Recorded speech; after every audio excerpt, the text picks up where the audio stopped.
Hello and welcome class to cost management. We're now going to be looking at some more specific parts of project management. Remember how I said that the project scope is always defined by the three factors of cost, time and quality. Well, project management, you've got to manage all three aspects. For the next 2 weeks or so, we're going to be talking about the management of the first aspect, cost. How do we manage the cost? And this week, we're going to be talking about estimating. So today we're going to be learning about estimating. Estimating is basically predicting how much something will cost. And so in the case of a project, that could be for a project as a whole or a phase of a project, or it could be for individual work packages, which we learnt about when we talked about work breakdown structures. Now, when do you do estimating? Well, you would probably think you do it right at the start of a project.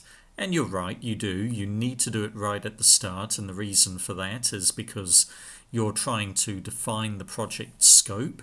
And part of defining the project scope is trying to determine how much money you want to spend. But actually, you also do estimating all through the project. And you do estimating for tendering, for getting people in for individual work packages, subcontractors and the like. But you also do estimating for budgeting and tracking to make sure that a project is being done to the scope in terms of the cost aspect. And so generally what happens is the estimates that happen throughout a project get more accurate. But there's a trade-off between accuracy and the energy and money spent and time spent on getting the estimate. That makes sense, doesn't it? The harder you work on a project, on a particular piece of work, the more accurate it's going to be. The less time you spend on it, the less precise it will be. And so there's a few different estimating techniques, and we're going to touch on a few of those. And you just need to remember that some of these techniques have high accuracy, high energy, and some of them have low accuracy, low energy. And we're going to talk about contingencies as well. Those are basically the parts of an estimate that you cannot estimate. So when you're estimating, you can't predict everything. You're not a prophet. And so contingencies are the risk of unforeseen expenses. And we're going to also talk about how we use estimates to track budgets. Now, that's going to come a bit later. That'll probably be in lecture 2 or 3 in this section. But today we're looking at estimating. Now, it's important that you know that what this will not be is a very detailed module on cost estimation.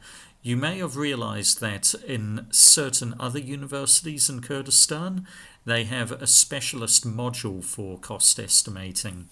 We have decided not to do that because we looked at basically what they were teaching in those cost estimating classes, and they were basically giving you a lot of practice in 1 or 2 estimating techniques without actually telling you the theory behind those techniques, and also not actually telling you when you should use those estimating techniques. And so really, it was a vocational training course for people on how to do an estimate without an understanding of what kind of estimate and when to do an estimate. And because we want you to be professional engineers and not just merely technicians, we are not going to go to that depth. There are courses that can teach you certain estimating techniques. PERT, for example, is one estimating technique. But really that's learning you can do on the job. So why do we estimate? Well, it's really important that we estimate not only for an entire project, but also we give estimates for individual work packages of the project at the various stages of the project. Now, one of the earliest an early estimate, this is done when you are still in the process of project definition. Remember, that's the first phase of a project, and you are trying to define what scope you need, and you're trying to find what is the correct balance of cost, quality, and time. Well, how are you possibly going to do that unless you actually have an estimate? However, how do you do an estimate if you don't have a scope? And so an early cost estimate tends to be very general and also not very accurate. And it doesn't take a lot of time or energy to create, but it's needed for defining the scope. Later on, you will get a final cost estimate, and this is done in the planning phase. And basically, you've set a cost estimate for every work package, and that will become the basis for your budget. And therefore, you will be able to cost monitor and forecast when your bills come through, when you need to pay for different parts of the project. And we'll talk more about that when we go into cost management in Lecture 3. But you can see there two different estimates. The early estimate, which is very inaccurate and low energy, and the final cost estimate, which is very accurate, and it took a lot of energy and manpower to get to that estimate. Well, the truth is you're going to have several estimates depending on the size of the projects between those early to final cost estimates. And they'll be throughout the life of the project. And so basically, with that, as the estimates continue, they will increase in their accuracy, but they will also increase in the amount of time and cost that is put into producing them. Now, another reason you would be using estimating is for tendering. So let's say you are a subcontractor and you want to apply to do work for one portion of a project.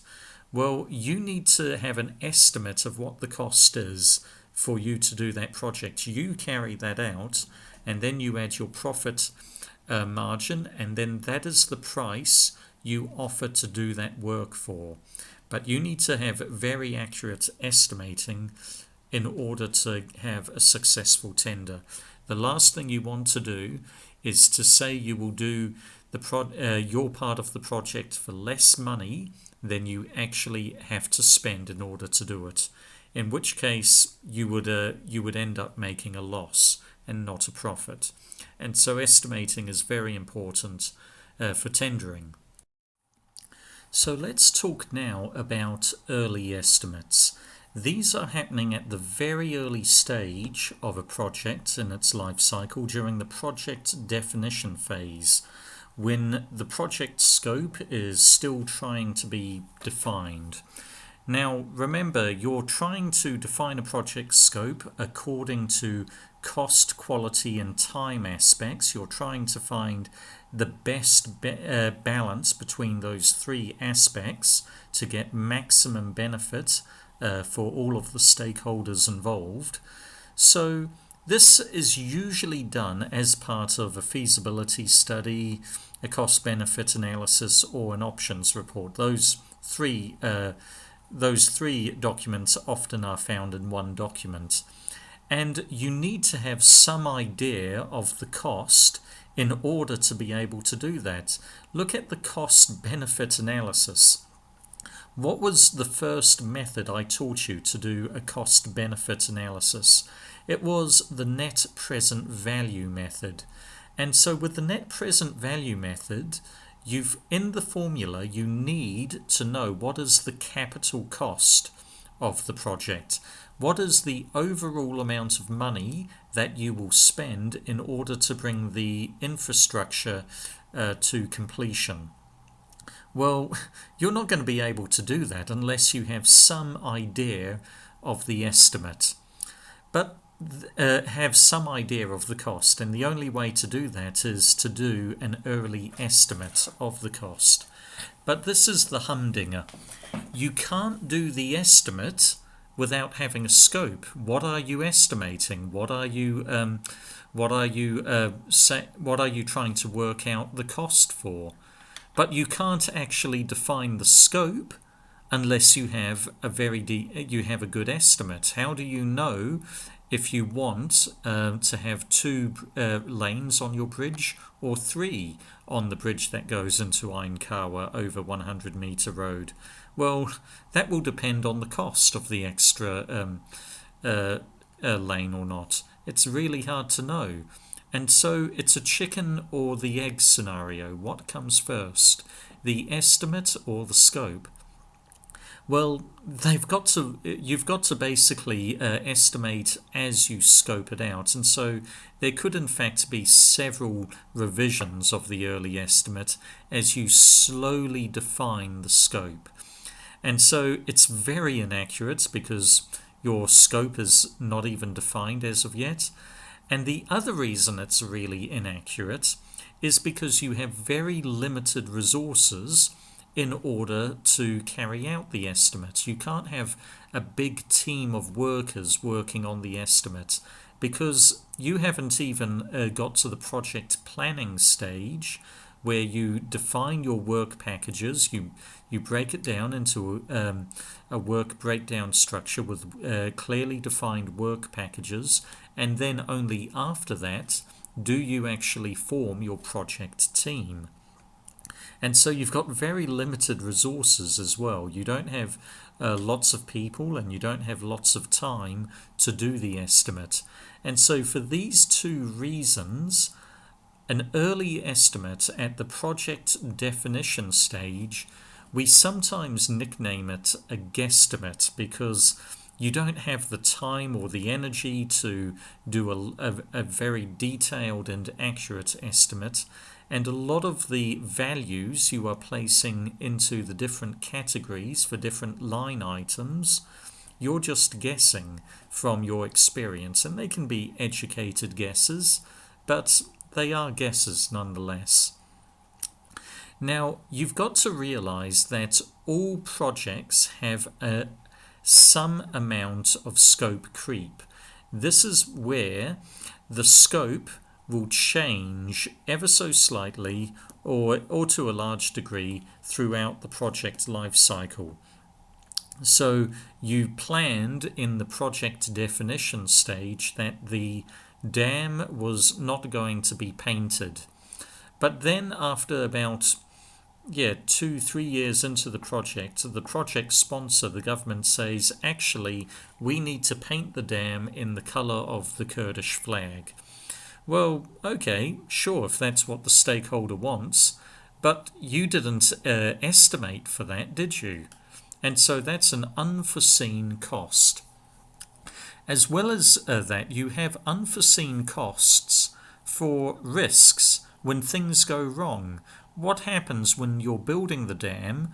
One of the concrete batches, you realise you didn't put the right mix of cement into the concrete, and now you have a portion of the dam which will be weaker. Well, now you've got to break that concrete out with a jackhammer and then buy new concrete and place that there. That's all going to be an expensive mistake to fix, which you have not estimated for. So, for a number of reasons, you will have unforeseen costs in your project. Does that mean that your early estimate will always be less than the final cost of the project? Well, possibly, and unfortunately that usually is the case. But the way we fix that is in the early estimate, we have a line item for contingency. And this is basically to cover unforeseen costs that you cannot predict, that you cannot estimate, but you just know from project management experience they're going to come up. And because you don't know what the cost will be, or what it's going to cover, you just call it contingency. And this will usually, depending on how risky the project is and how unusual it is, it will normally be anywhere between 5 to 20% of the final project, of the total project cost.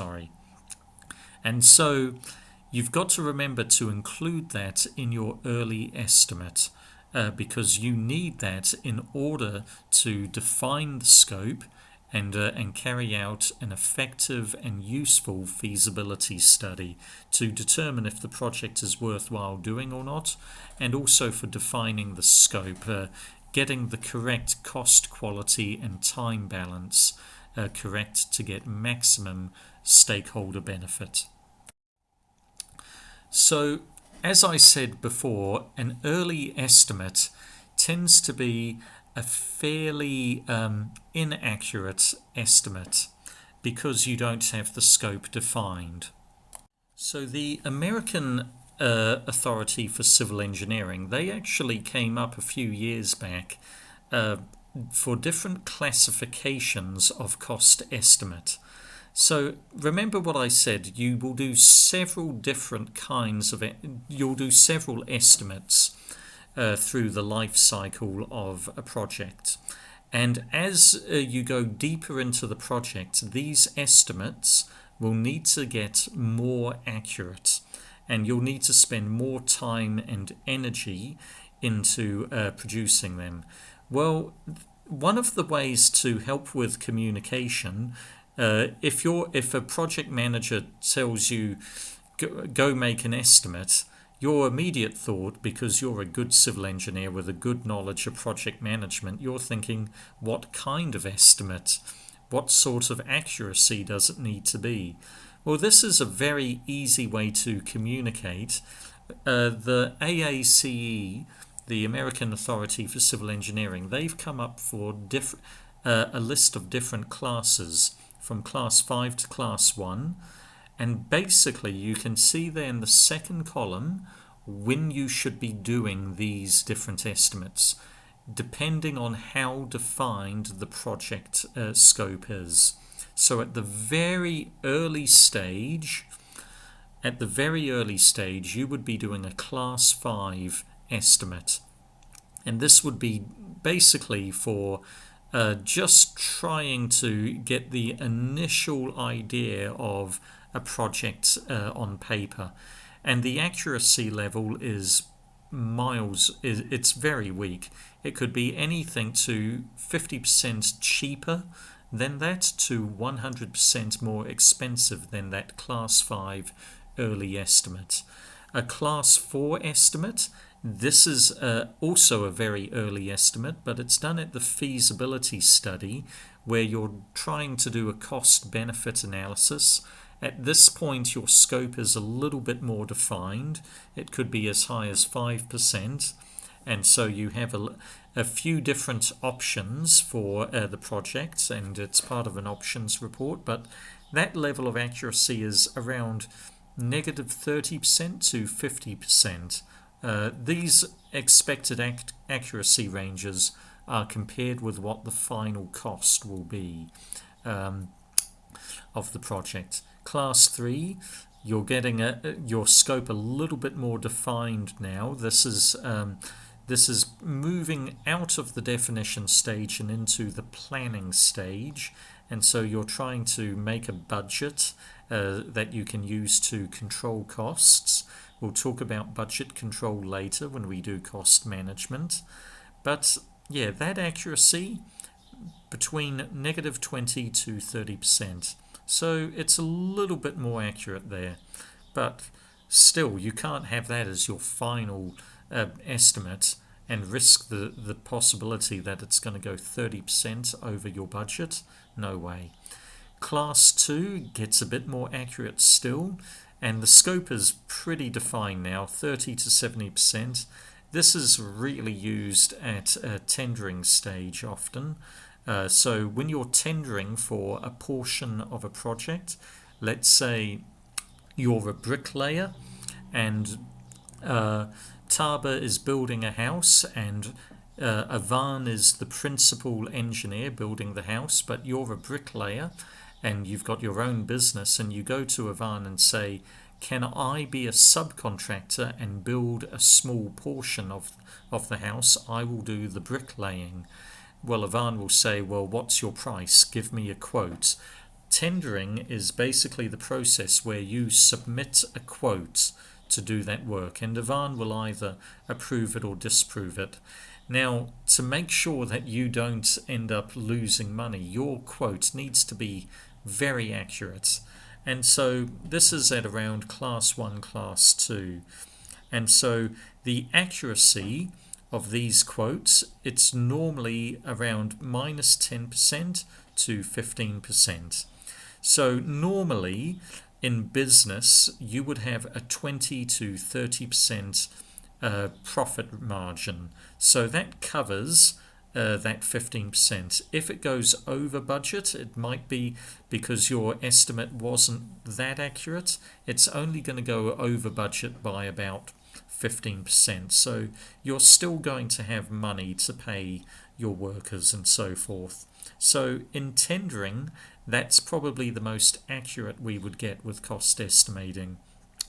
So from class 5 to class 1, they are increasing in their accuracy. But what you need to remember is that they're also increasing in the amount of time and energy you put into producing that estimate. Class 5, I could probably do a class 5 estimate for doing that intersection at 100 Meter Road and Ainkawa Road, where we put a bridge over it. I could probably do a very basic class 5 estimate with probably about half an hour or 1 hour of my work.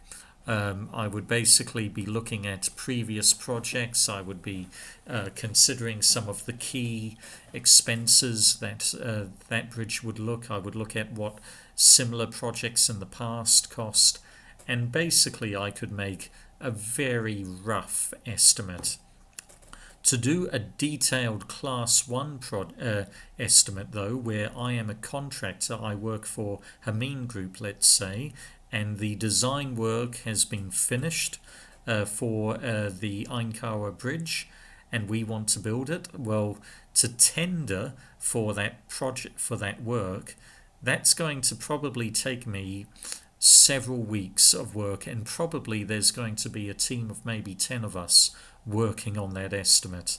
So that's going to take a lot more time and energy and expense, and you need to factor in that expense for the overall cost of the project as well. And so you can see they increase with energy and they increase with accuracy. So this is a way of looking at the different estimates that you would have through a project life cycle and how they grow in accuracy, but they also grow in energy that you expend in order to produce that estimate. So from left to right, you can see different phases of a project life cycle. For example, you have initially the sponsors study, which is a very basic feasibility study. Then the preliminary engineering. This is where you're really just sort of working on conceptual design. Then detailed engineering, that's more detailed design work. You're actually working out how many rebar you need to have in each beam and so forth. And then you would have procurement. So this is where you're actually buying the time and materials to build it. And then you have construction. Now, the x-axis here, that represents the amount of time and energy and expense that is spent on each estimate. So you can see that for some of the circles, they are wider, And so because they're wider, you know they had more time and energy spent on those estimates. But the y-axis, the height, represents the accuracy.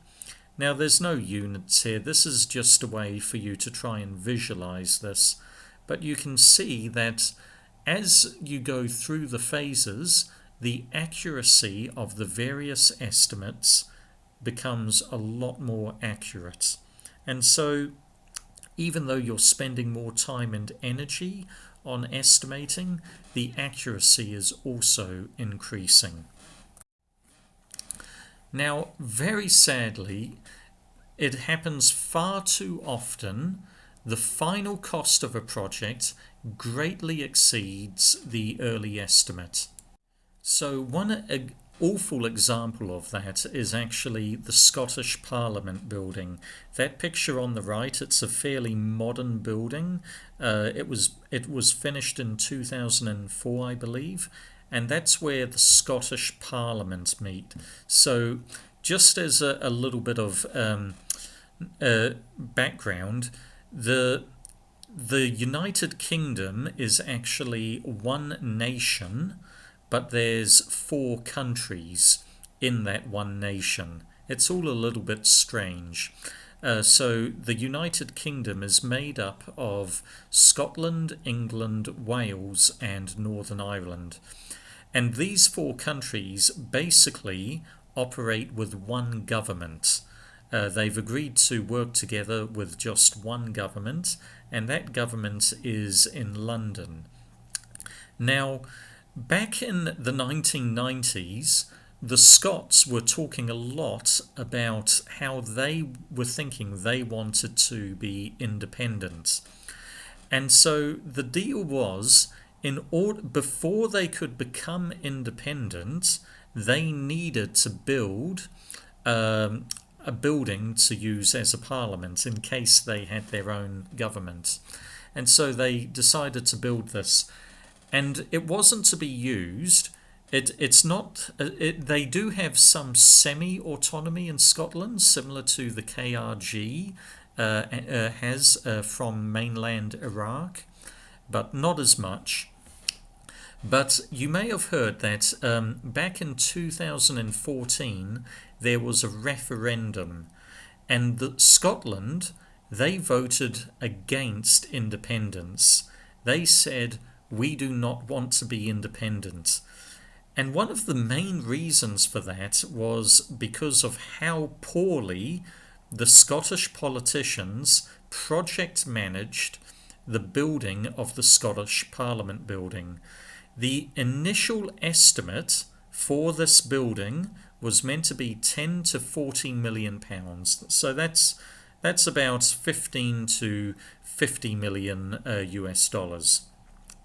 But the final cost, when it was all finished, they realised they had spent 414 million pounds of taxpayers' money. It was an absolute disaster. And because of that, all of the people in Scotland said, it's probably better that we continue to stay with London and be governed from London, because we're clearly not mature enough to have our own government. That was one of the key reasons why Scotland voted against independence. It was because of a very poorly managed project, the Scottish Parliament building. So early estimates, they often do not reflect the final cost, and that's because of basically unforeseen risks and also project creep, scope creep, and they have not allowed for that in their contingency. So there's a few different reasons, more specifically, for inaccuracies in the early estimate. So one of them is poor project planning. So with poor planning, you haven't done a good work breakdown structure, and that means certain work packages that need to be done have not been considered. And so that's going to actually mean that you're going to see some large portions of the project where there's just been no allowance given to it in the early estimate. Lack of scope definition, we've already talked about that. No allowance for scope creep. And also, if you have poor planning, you're going to have a lot of scope creep. And then corruption, that's another big one. People stealing money effectively. This is a big issue in Kurdistan, actually. Often what happens is governments do not report what their early estimates are, because it's quite shameful just how much corruption there is and how much money is siphoned off a project by people who are put in charge of it. And that was also one of the reasons for the inaccuracy in the early estimate too for the Scottish Parliament building. Corruption is not just a developing world problem, it exists everywhere. And because of that, that they estimate that part of the high cost of the project, £440 million, they say that around £10 to £20 million was lost just because of bad corruption. Poor time management and schedule delays. Now, if you schedule and plan the time of your project correctly, then that means there's going to be no downtime. As soon as you're finished building the superstructure, people are going to come in and start putting in the building utilities and so forth. But if there's delays, you're going to have workers and machinery sitting around idle, and that really throws the cost up considerably. It's a big issue. And that's a really big issue in Kurdistan, because it takes forever to build a project here in Kurdistan. It really does. We'll talk more about that when we get into time management and what Kurdistan could do to improve time management generally. And then poor tendering process. So when you're tendering, what do? You've got a portion of the project. Let's say you've built the hotel apartment block and now it needs to be painted. And so what do? Do you go to one paint company and they say, oh, we'll do that for $10,000, and then you say, fine? No. You actually give a very detailed description of what the painting will require, what kind of paint, the area that they must be covering, the health and safety procedures they must follow, and then you will go to several different companies, and then you will take the one which is offering the best service, and that will actually be reflected in the price as well. You may not necessarily go for the one with the cheapest price, but that will be a very definite factor. If you don't do that, well, that's going to slowly push up your cost. Also, contractors who know they have no competition, if they know they don't need to compete against other paint companies, they're going to slowly push up their price too. And so ambiguous contractor documentation, that is related to tendering. If the contractor doesn't have a very clear specification of what he's supposed to be achieving, then there's going to be a lot of project variations. Remember, we talked about variations when we talked about contract law? Well, if there's a variation, usually what happens is you start paying the contractor according to their pre-approved time and material rates, and that will be outside of the fixed lump sum price or the cost plus contract, and it's usually at terms which are far worse for the sponsor, and so that will add to the cost, to the final cost. And also, if you have a high team turnover, things are going to become a lot less efficient. This happens in everyday life, doesn't it? What's going to happen if I drop dead? What happens if if Taba finally can't resist the temptation and she hires a hitman to kill me?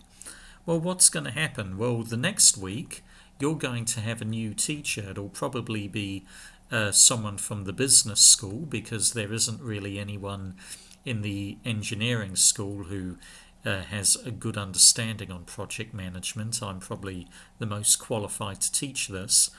But are they going to be as good at teaching this module as me?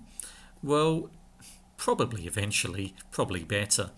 But initially, things are going to be hard, because there might be a delay in getting a teacher to teach this module. You could have a week or two's delay. You could also have a teacher who comes in who is teaching project management but not really making it specific for civil engineering, and so forth and so forth. So for all of these reasons, the quality would diminish. It's the same with a high team turnover in a civil engineering project. It can actually affect communication, and that can increase the cost. So I want to take you back now to the Scottish Parliament building. Remember, that was the really poorly project managed building that was built in Edinburgh, Scotland. The cost estimate at an early stage was as low as £10 million, and they eventually built it for £414 million. It's a pretty beautiful building. It's quite impressive, but I'm pretty shocked that they built it for £414 million. I would have thought they would have got a bigger building for that sort of price. But anyway, after this was all finished, there was an absolute huge public outcry at how poorly managed the taxpayers' money had been, and the Queen demanded that there was a royal inquiry. So just a little bit about the UK. It's a monarchy. It's a democracy, but it's also a monarchy. There's a queen. And the government, which is democratically elected, they are asked by the Queen to run her country. And so when the government does a very poor job, the Queen will demand that there is an inquiry, an investigation into what went wrong. And so she asked her cousin, whose name is Lord Fraser, to do this inquiry. And so this is actually one of the biggest case studies used in project management. If you study project management at a master's level, you will probably have to read the Fraser Inquiry at some point. It's very interesting. And basically it's a case study on how not to do project management. And Lord Fraser, he listed dozens of ways the project was poorly managed and why the cost went completely over budget, and also why the delivery was also completely over schedule. It took over 8 years to build when it should have only have taken 18 months. But one of the reasons he gave was the behavior of the architect Morales. Now, Morales was a very famous architect from Spain, and he designed this building. And like a lot of architects, he was a very good artist, as you can probably tell from the building, but he was actually a very poor manager, and that made things very difficult. One of the issues was that so much of his design work was only in his head. He hadn't actually got people to make plans and specifications of his design. He only had it in his head, which meant that he had to be there for all aspects of the design work and say, do this, do that. And so it became very costly and expensive. And then he died. It was built between 1996 to 2004, and in 2000, Morales, who was an elderly man, he toppled over and he died from a heart attack. A lot of people say it was the stress of this project. And suddenly, so much of the design work, the scope, had been lost. And so it was the effect of a huge team turnover and poor contract documentation that meant that that was one of the real key factors in the project running over budget considerably. So this is, we've talked about all of the different ways early estimates tend to be inaccurate. However, there is by far the biggest effect on inaccuracy for the early estimate is a lack of project definition, a lack of scope definition. So this is a very good quote from Oberlinder's book, which I'm going to ask you to read in as a supplementary reading, but here it goes. Over the past 30 years, numerous papers have been published, emphasizing the importance of scope definition. The lack of scope definition has been identified as the root cause of cost overruns, late completion dates, excessive rework, unnecessary disputes, poor team alignment, and other problems associated with engineering and construction projects. It should be recognized that determining the level of scope definition is a progressive activity. It starts at the inception of the project, when the project is only an idea of the project sponsor for a product to be produced. As engineering progresses, the level of scope definition increases. Consequently, early estimates are often subject to high variability. That means inaccuracy. So that's a good quote from Obendendler's book, which I think really well describes why estimates, when you don't have a good scope, they're very inaccurate. And likewise, the scope, it's hard to define the scope without an early estimate. So you can't just wait until the scope is well defined. You've got to do these progressively at the same time, defining the scope and slowly making the early estimate more accurate. So this is from Obendendler's book too. It's not very clear on this PowerPoint, but it is available on the PDF inside the book. I think it's on page 54 or 55, if I remember correctly. But you can see there that on the x-axis we've got the life cycle of the project. At the very beginning we have the project inception, and at the very end the project completion. And on the y-axis we have the accuracy of the estimate. So the large number is high accuracy and low is low accuracy.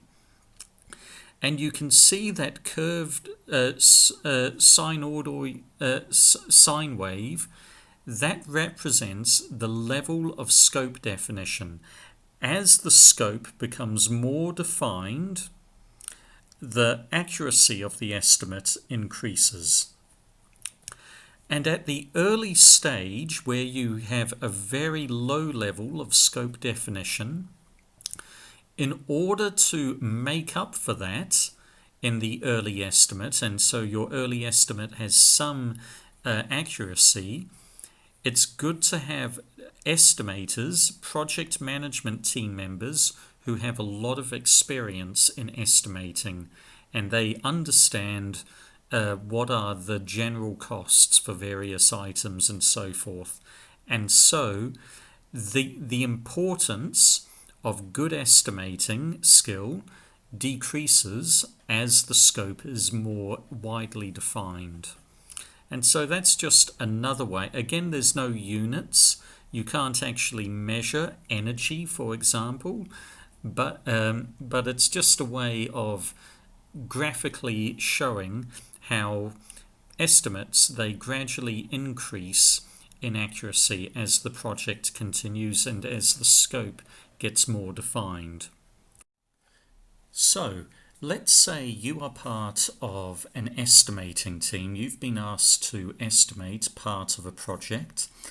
The first thing you need to do is you need to make sure you have a standard standardized cost estimating process. What do I mean by that? Well, let's say that Cardo and myself, we've been asked to estimate the cost of building that bridge over 100-meter road into Ainkawa. Now, I'm the roading engineer, so I'm going to be estimating the roading elements. And Cardo, he's a structural engineering expert, so he's estimating the concrete work, the superstructure, and so forth. Now, there's going to be no point if my estimate is done quickly and inaccurately, and Cardo does his part of the estimate accurately. Then the overall estimate is going to be inaccurate, and Cardo has wasted his time, or maybe I've not seen the key objective of the estimator. So what you need to do is you need to align everyone, and this is basically by bringing everyone in the estimating team together, and we align the objectives of the estimate. So we're trying to determine what kind of estimate is needed by the sponsor or the estimator. Does it need to be a quick and easy and reasonably inaccurate estimate, or does it need to be very accurate? And that will depend on what the estimate is being used for. If it's being used for tendering, if it's being used for just a project appraisal or project definition, trying to define the scope, then that's going to influence the accuracy of the estimate that is required. And so using something such as the American Authority of Civil Engineers class system of different classes, of different accuracy levels for estimating, class 1 class to class 5, that can be a very useful tool for communicating for everyone in the estimating team to make sure that everyone's on the same page. Now, following that, you select an estimating methodology. How are you going to go about estimating? Well, there's a few different methodologies for estimating, and we're going to talk about them in the next lecture. But basically, some methods are very accurate and some are inaccurate but quick.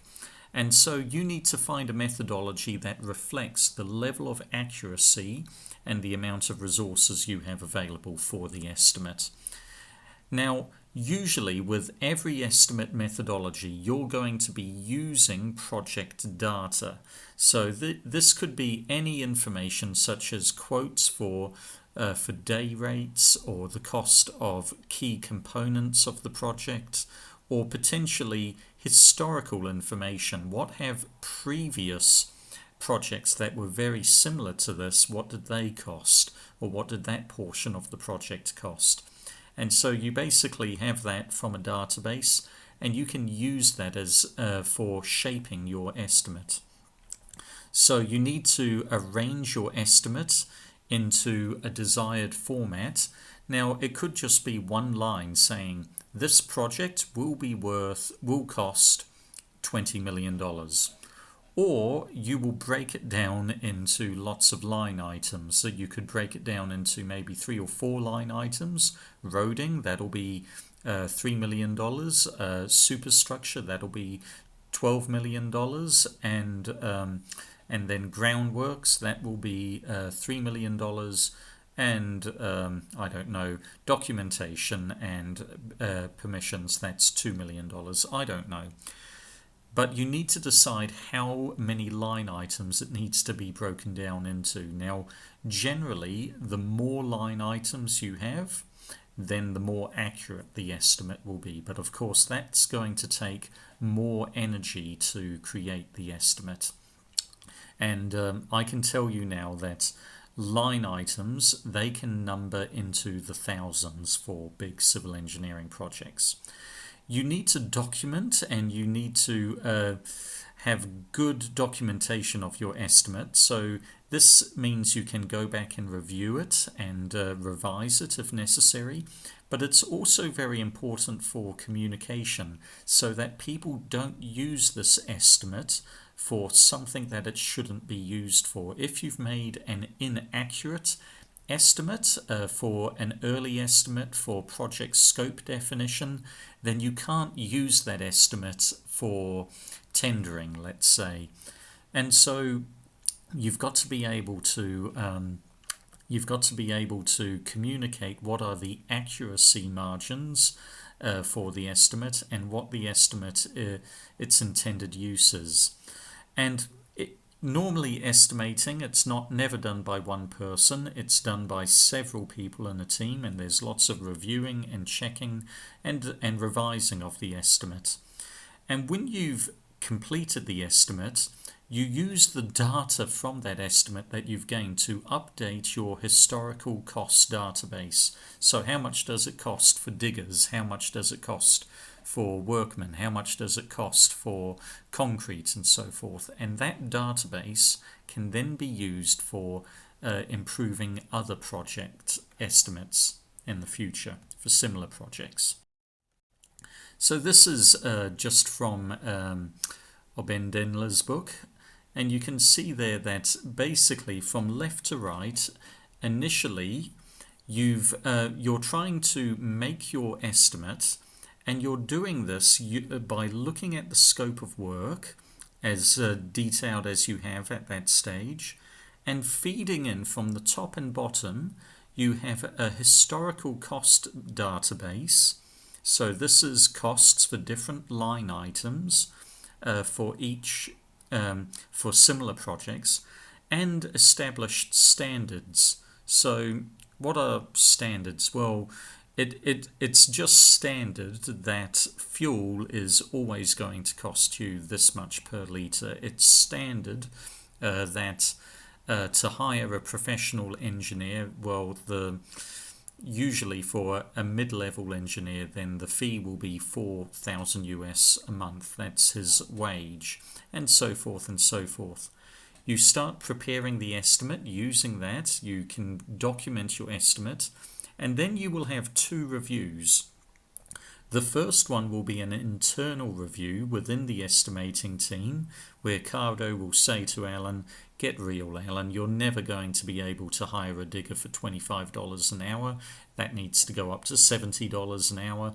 And you're not going to be able to dig that hole in only 6 hours. You're going to need 12 hours, and so forth and so forth." Often the internal review is, you've missed a line item. You haven't allowed for the transport of the digger to the site. There's a fee associated with that. And so you update the document, and then eventually you can go to an external review. And this is where the sponsor is looking at the estimate, or the person you're preparing the estimate for. And then once that's approved, then you can execute the project. And on project completion, this is what's happened. Maybe you've realized, well, your estimate was actually a little bit off. You made a few errors in your preparations and in your predictions, and that's normal. But you learn from them, and that goes back into your historical cost database, and that will be used for making better estimates in the future for other similar projects. And lessons learned too. We've learned that actually you do need to allow a certain amount of money as a line item for bribing officials when building a bridge in the KRG or whatever. And then that's going to be used to build better quality estimates in the future. So when you've got, when you're doing an estimate, as I said, usually there will be multiple people involved in an estimate. Just because civil engineering projects are so large, you need to have multiple estimators working on it. And so this will, unless it's a small building or villa, then maybe one person will estimate it. But normally there will be several people working on different parts of the project when they're estimating it. And so a very good thing to do when you start estimating is having a kick-off meeting. And it's the same principle as the kickoff meeting for a project, you're trying to make sure everyone has aligned vision. They realize the level of accuracy for this estimate that is required. They can also talk about what the estimate will be used for, what the intended goal of the estimate is. And it also is an opportunity to, at that stage, make sure the scope is as defined as it possibly can be. Remember what I said about how the less the scope is defined, the more inaccurate the estimate is. So the kickoff meeting is where estimators can ask key questions that are where they have a lot of question marks, and hopefully the sponsor and others can define the scope further than perhaps what is available in the documentation at that stage. It also is an opportunity to decide what is your estimating methodology, and so everyone's using the same methodology, and we'll talk about that next class. But it's also important to define tasks, so you're not all estimating the same part of the project. You vary up, you break the project up into different work packages, and someone will be pricing the roading, someone will be pricing the traffic management, someone will be pricing the concrete works, someone will be pricing the design works, and so forth. So that's an estimating kickoff meeting. So that's all we have time for today. I'm going to try and make these lectures under an hour as best I can. But supplementary reading for today, go to Oberlender's book and read pages 47 to 55. So these are his printed pages. So looking it up on the PDF, it might actually be around page 60 or 70. I'm not actually sure. It depends on what sort of PDF reader you're using. But it should say page 47 on the top of the page. And read to page 55. This is mostly about early estimates rather than estimating generally, but the principle is still the same, and I hope you'll find that useful and consolidating for what you've learned today.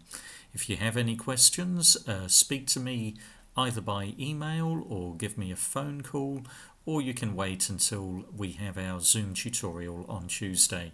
Thank you ever so much, everybody. I'll catch you later. Bye.